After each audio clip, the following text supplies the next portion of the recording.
नमस्कार।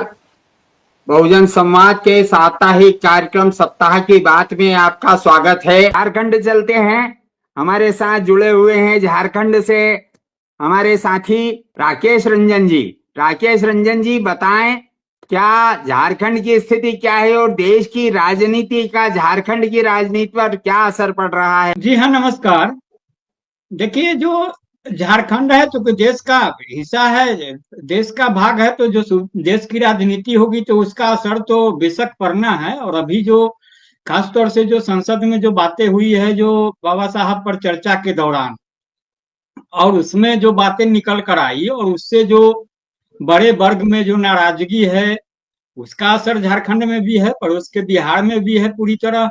और चूंकि तुरंत लाभ हानि इसका झारखंड में भले न दिखना हो जो राजनीति को होता है, क्योंकि चुनाव के माध्यम से जो बातें, चूंकि यहाँ चुनाव हो चले हैं, लेकिन बिहार में होने हैं और वहाँ बड़ी मुश्किल स्थिति है। और खास तौर से जो भाजपा के साथ जो नीतीश कुमार की इतनी लंबी यारी चलती आ रही है, उनकी भी यारी का अपना है कि कब कब बनेगी कब नहीं बनेगी, तमाम बातें हैं। लेकिन जिस तरीके से फिर एक बार नीतीश कुमार असहज हुए हैं, उनसे बातें हैं।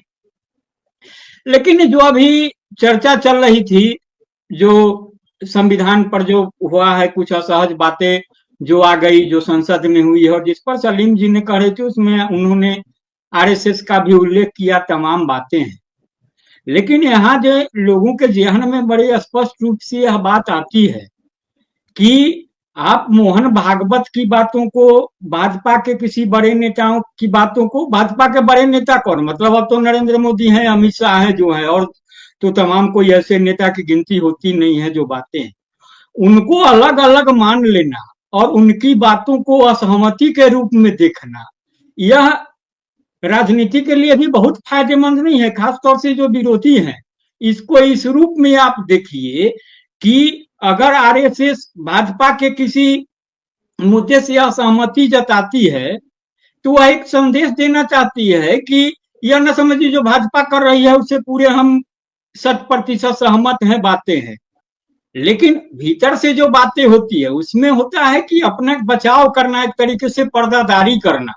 अब जो मस्जिद के नीचे मंदिर ढूंढे जा रहे हैं, तो ढूंढने का क्या एजेंडा, क्या से भाजपा का एजेंडा है, और आरएसएस जो इतने लंबे समय से करती आ रही है, उसके जो तमाम मुद्दे थे, तमाम बातें थी, यह भी बड़ी स्पष्टता से देखने की जरूरत है समग्रता में कि उन तमाम मुद्दों को क्या भाजपा ने किनारे कर दिया है। वो राम मंदिर का मुद्दा हो, 370 का मुद्दा हो, जो तमाम बातें हैं।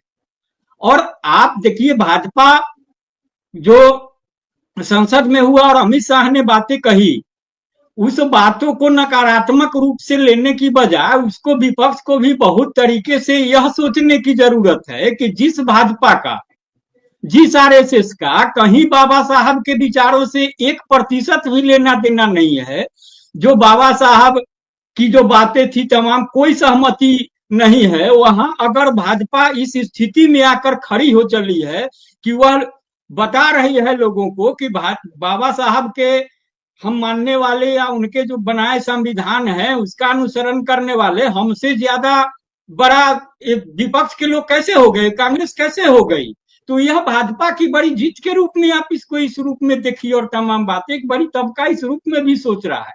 आज जो बहस हो गई, जो अमित शाह ने सही बातें तो कह दी, जो उनका सही बात है, लेकिन संविधान के प्रति जो अभी अब बहस चल रही है, जो वहां बहस चली, क्या बहस चली, संविधान पर बहस भाजपा अगर संसद में करा रही है तो उसको भी बड़ी जरूरत है।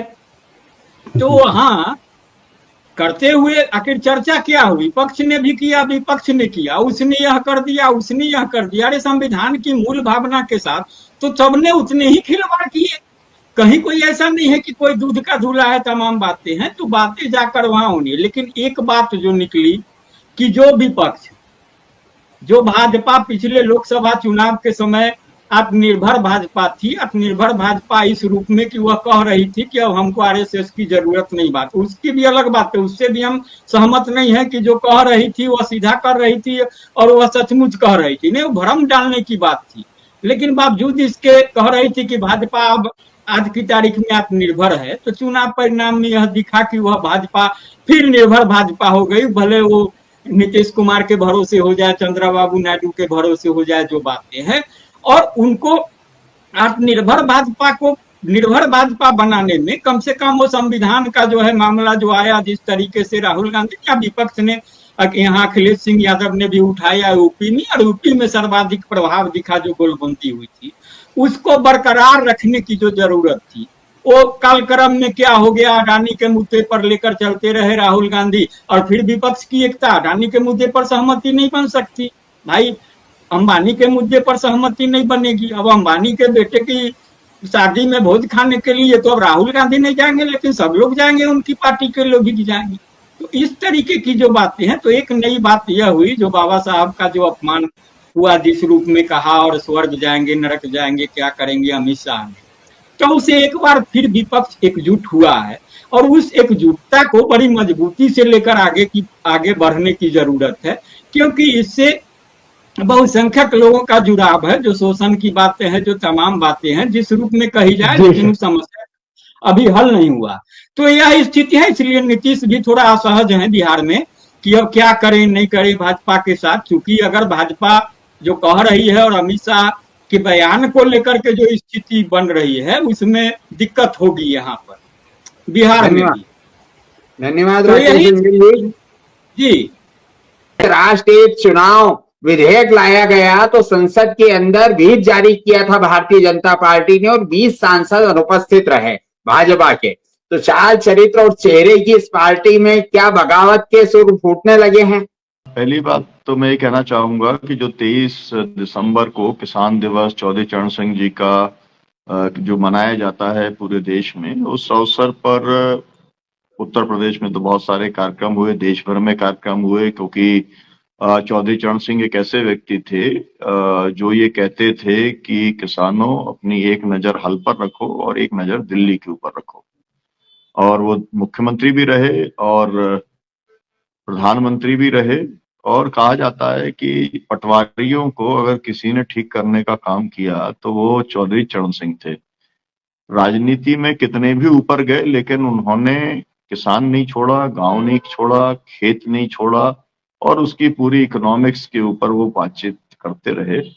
एक और बड़ा संदेश दिया कि देखिए, अगर कोई एक जिले का भी एक बड़ा नेता होता है, अगर कोई एक जिले के अंदर भी अगर कोई जमीनी काम करता है, तो वो प्रदेश का और राष्ट्र का भी नेता हो सकता है।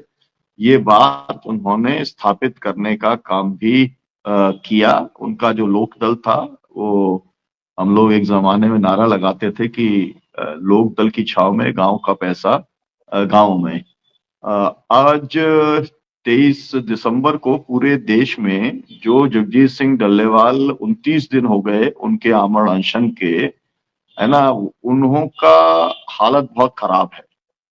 अगर उनको कुछ होता है तो संयुक्त किसान मोर्चे ने ये कहा है कि इसके लिए जिम्मेदार होंगे नरेंद्र मोदी और अमित शाह, क्योंकि वो बातचीत करके कोई हल निकालने को तैयार नहीं है। आपको सबको मालूम है कि जगदीश सिंह डल्लेवाल संयुक्त किसान मोर्चे के जब आंदोलन चला तब उसकी कोर कमेटी के मेंबर थे। पंजाब की 32 जत्थेबंदियों में से 2 जत्थेबंदियों ने शंभू बॉर्डर और खनौरी बॉर्डर के ऊपर आंदोलन शुरू किया। मांगे वही थी जो संयुक्त किसान मोर्चे की मांगे हैं, लेकिन उन्होंने अपना स्वतंत्र निर्णय लिया और उनको हरियाणा सरकार ने रोक दिया, दिल्ली उनको नहीं आने दिया। हालांकि सुप्रीम कोर्ट ने कहा कि कभी भी वो हमसे आ सकते हैं, हमसे मिल सकते हैं। सुप्रीम कोर्ट ने एक 4 मेंबरों की कमेटी भी बनाने का काम किया, लेकिन ये वाली बात स्पष्ट है और किसान आंदोलनों के को ये बात एकदम स्पष्ट है कि निर्णय तो पॉलिटिकल लेवल पे ही होगा, निर्णय तो सरकार के लेवल पे ही होगा। कमेटी बनाने से कोई काम नहीं चलेगा, समीक्षा बनाने से काम नहीं चलेगा। अगर काम चलेगा तो बाकायदा आपके पास में कानून बने पड़े हुए हैं। संयुक्त किसान मोर्चा ने बाकायदा एक एक सांसद को, इंक्लूडिंग प्रधानमंत्री, including leader of opposition, including every single member of parliament, सबको दोनों ड्राफ्ट दिए हुए हैं और पहले वो पेश भी किए जा चुके हैं लोकसभा और राज्यसभा में। तो लोकसभा वाला जो बिल है वो तो ठीक है, मतलब पार्लियामेंट का वो खत्म हो गया समय अवधि, तो वो समाप्त हो गया। लेकिन वो भी है, राज्यसभा में पेंडिंग है। लोकसभा के अंदर सब लोगों ने लगाने के लिए अपना लिख के दिया हुआ है स्पीकर साहब के यहाँ पर, उसको अवसर नहीं दिया। और सबसे दुखद बात यह है कि पूरा का पूरा सत्र निकल गया, अपोजिशन कहता रह गया, लेकिन किसानों के सवाल को लेकर के, एमएसपी के सवाल को लेकर, कर्जा मुक्ति के सवाल को लेकर के कोई भी जो है वो चर्चा ही नहीं हो पाई। अब चर्चा के अंदर एक और मैं दूसरी बात ये कहना चाहता हूं कि असल में जो हमारे दर्शक हैं उनको इस बात को समझना चाहिए, जो कुछ होता रहता है वो सब हेडलाइन मैनेजमेंट के लिए होता है। आपको मालूम है, जब सत्र शुरू हुआ तो सबसे बड़ा मुद्दा क्या था? अडानी की गिरफ्तारी होनी चाहिए, क्योंकि अमेरिका के कोर्ट ने एक उनका वारंट निकाला हुआ है। लगातार जो है मणिपुर जल रहा है, संभल के अंदर जिस तरीके की कार्रवाइयां हो रही हैं, और ये जो मामला आया कि एक जो यादव जी इलाहाबाद के जस्टिस साहब, जिन्होंने कहा कि बहुमत की राय से ही न्यायपालिका को चलना चाहिए, देश को चलना चाहिए, उनके बारे में कल सीजीआई ने, चंद्रचूड़ साहब ने ये कहा कि मैंने तो उसके ऊपर आपत्ति लगाई थी। अब सवाल यह है कि जब उन्होंने आपत्ति लगाई, सीजीआई आपत्ति लगा रहा है, तो फिर नियुक्ति कौन कर रहा है? तो ये वाली बात तो साफ हो गई कि सीजीआई ने नियुक्ति नहीं की, तो फिर किसने की? प्रधानमंत्री ने की, अमित शाह ने की, मोहन भागवत जी ने की, किसने की? ये वाली बात का खुलासा मतलब जो है होना बहुत ही महत्व का है, जो बात सीजीआई ने कही है। अब जो इस समय बड़ा मुद्दा है, वो मुद्दा जो है वो है बाबा साहब का। अगर आप जितनी बार नाम लेते हो, उतनी बार नाम अगर भगवान का लो तो तुम्हारे को स्वर्ग मिलेगा। मतलब ये है कि अगर बाबा साहब अम्बेडकर का ज्यादा नाम लोगे तो तुम नरक के अंदर जाओगे। तो अब जितने नरक के अंदर जाने वाले जो लोग हैं, जिनको अम्बेडकराइट कहते हैं, या जो भारत के अंदर संविधान में विश्वास रखने वाले लोग हैं, वो सब लोग जो है अब इस मुद्दे के ऊपर सड़कों के ऊपर उतरे हुए हैं, और वो अमित शाह से इस्तीफे की मांग कर रहे हैं। जरा भी अगर सम्मान है संविधान का, तो नरेंद्र मोदी जो है उनको अमित शाह को ड्रॉप करने का काम करना चाहिए, मंत्रिमंडल पद से जो है हटाने का काम करना चाहिए। ये बात इंडिया गठबंधन भी इसकी मांग करने का काम कर रहा है। मुझे इसमें ये कहना है कि इंडिया गठबंधन ने जो कुछ करना था वो पार्लियामेंट में कर दिया, जो बयान देना था वो दे दिया।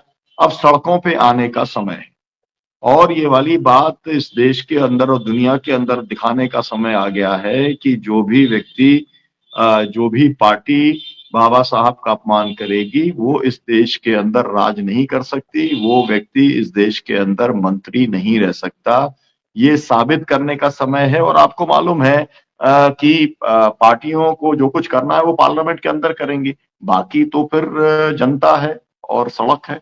तो किसानों ने जब 380 दिन का आंदोलन चला करके सरकार को झुका लिया था, तो मैं तो ये अपील करना चाहता हूं कि इंडिया गठबंधन बाकायदा जो है दिल्ली घेराव का ऐलान करे, जैसे किसानों ने किया था, और ये कहे कि जब तक अमित शाह जो है वो इस्तीफा नहीं देंगे, जब तक अडानी की गिरफ्तारी नहीं होगी, जब तक एमएसपी का कानून जो है गारंटी लागू नहीं होगी, तब तक हम दिल्ली को घेर करके हम रखेंगे, और हम ये जन दबाव के माध्यम से ये काम करेंगे।